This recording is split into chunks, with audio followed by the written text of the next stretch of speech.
Yeah. Okay, so I will not make this very, very long and drawn out.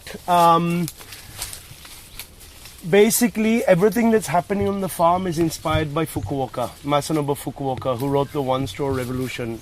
I started to follow what he was writing when I was in my 19, when I was in J. Krishnamurti School in England. And see, this is not about techniques. This is not about organic farming. This is not even about permaculture. This is trying to shift a paradigm. Because the reality of the matter is, the content of our consciousness, what it is now, is not going to solve nothing. Because it's that's made the problem. The air in Delhi in the 2020 cricket match is so bad that the players had to stop playing. The water comes in a lorry to Chennai. So there's no drinking water.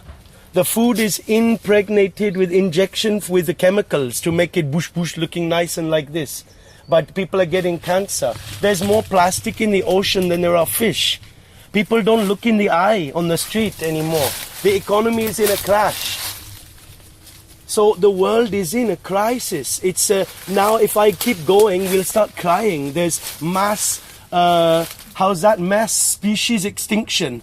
Because there's some bacteria that all of a sudden gets activated in some species and they get blood poisoning, hundreds of thousands dying within hours. You know, we're in a crisis.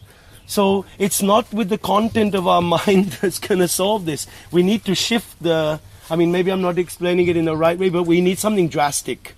So for me, when I look carefully at what's been happening over these years, is that the very basis of our existence is the soil under our feet, like this soil here.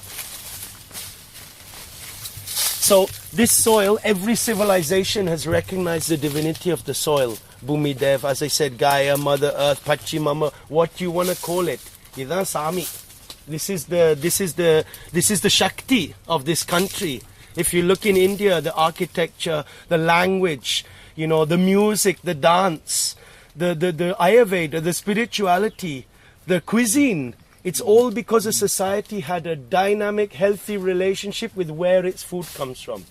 Nowadays, we don't, as I mentioned before, we don't have that relationship. It's a fact. This isn't like some fanciful thing. It's a fact. Our food has been defined by an industrial agriculture that sees only profits, and money as the main aim.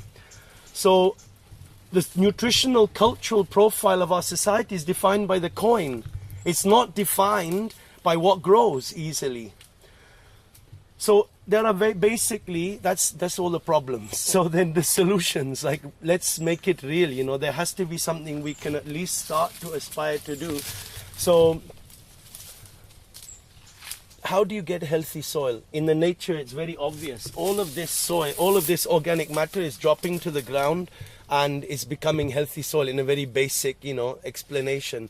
So if we recognize that all the biomass, the organic matter growing around us is our bioresource, that's our profit, not financial but nutritional. If we found techniques as the primary technique in our farming to return all that back to the soil, that's the first act of devotion.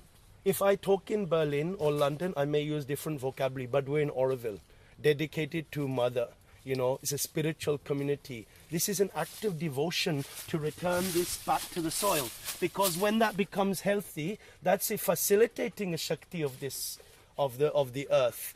That will give us then gifts once we've done that. So in this farm, there are over 100 plants that we regularly eat. Now, each plant has many parts to it. So papaya, you can eat the stem. You can eat the green papaya. You can eat the fruit. You can eat the seed. The leaves you can use as a beauty mask if you need to be more beautiful. And you can make my kids use it for viral fevers. Today I made an Ayurvedic tonic with my daughter in the morning. Tulsi, Kalparavali, Sangapu, Aparajita flower, the green papaya leaf, bale fruit leaves, guava leaves. We put it in the mixie.